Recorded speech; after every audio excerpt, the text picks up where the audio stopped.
महाशिवरात्रि व्रत कथा। बहुत समय पहले चित्रभानु नाम का एक शिकारी रहता था। उसका जीवन वन में पशुओं का शिकार करके ही चलता था। वो कठोर स्वभाव का था, क्योंकि परिस्थितियों ने उसे ऐसा बना दिया था।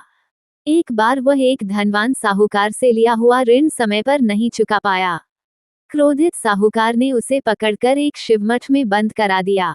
संयोग से वह दिन महाशिवरात्रि का था।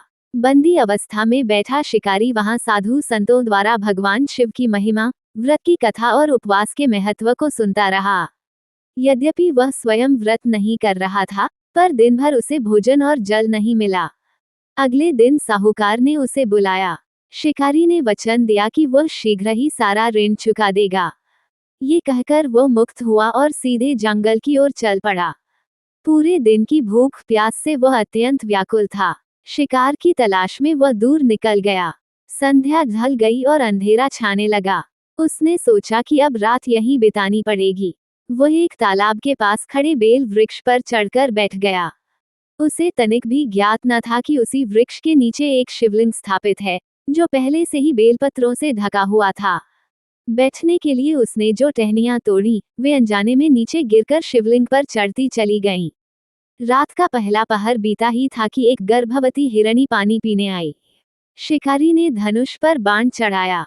जैसे ही वह तीर चलाने को हुआ, हिरणी ने विनम्र स्वर में कहा, मैं शीघ्र ही संतान को जन्म देने वाली हूँ। मुझे जाने दो, मैं अपने बच्चे को जन्म देकर लौटाऊंगी। उसकी करुण विनती सुनकर शिकारी का हाथ ठिठक गया। उसने प्रत्यंचा ढीली कर दी। इस क्रिया के दौरान कुछ और बेलपत्र टूटकर शिवलिंग पर गिर पड़े। इस प्रकार प्रथम प्रहर का पूजन अनजाने में हो गया।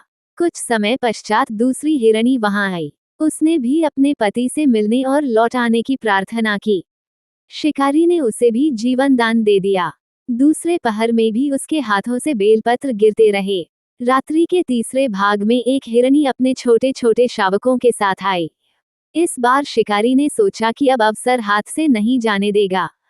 परंतु हिरणी ने कहा, जैसे तुम्हें अपने बच्चों की चिंता है, वैसे ही मुझे भी है।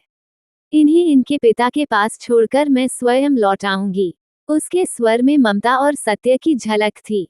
शिकारी का हृदय पिघल गया। उसने उसे भी छोड़ दिया। अंतिम पहर में एक सुदृढ़ मृग वहां पहुंचा। उसने कहा, यदि तुमने मेरी पत्नियों और बच्चों को मार दिया है तो मुझे भी मार दो, क्योंकि उनके बिना मैं जीवित नहीं रह सकता।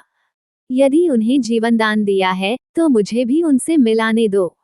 शिकारी को पूरी रात की घटनाएं याद आ गईं। उसके भीतर दया और पश्चाताप की भावना जाग उठी। उसने मृग को भी जाने दिया। रात भर का उपवास, जागरण और बेलपत्रों का चढ़ना, सब मिलकर शिवरात्रि का व्रत पूर्ण हो चुका था। पर उससे भी बड़ा परिवर्तन उसके हृदय में हुआ। प्रातःकाल वह मृग परिवार सचमुच लौट आया। उनकी सच्चाई, प्रेम और वचन पालन देखकर शिकारी का कठोर मन पूरी तरह बदल गया। उसने सबको मुक्त कर दिया और शिकार करना त्याग दिया। कहा जाता है कि उसी क्षण भगवान शिव की कृपा उस पर बरसी। मृत्यु के समय जब यमदूत उसे लेने आए, तो शिवगणों ने उन्हें रोक दिया और उसे शिवलोक ले गए। अगले जन्म में वही शिकारी राजा चित्रभानु बना, जिसे अपने पूर्व जन्म का स्मरण था। उसने महाशिवरात्रि के व्रत का महत्व लोगों को बताया और स्वयं भी श्रद्धापूर्वक उसका पालन किया। कथा का सार, भगवान शिव केवल विधि विधान से नहीं, बल्कि सच्ची करुणा और कल्याणकारी भाव से प्रसन्न होते हैं। शिव का अर्थ ही है कल्याण।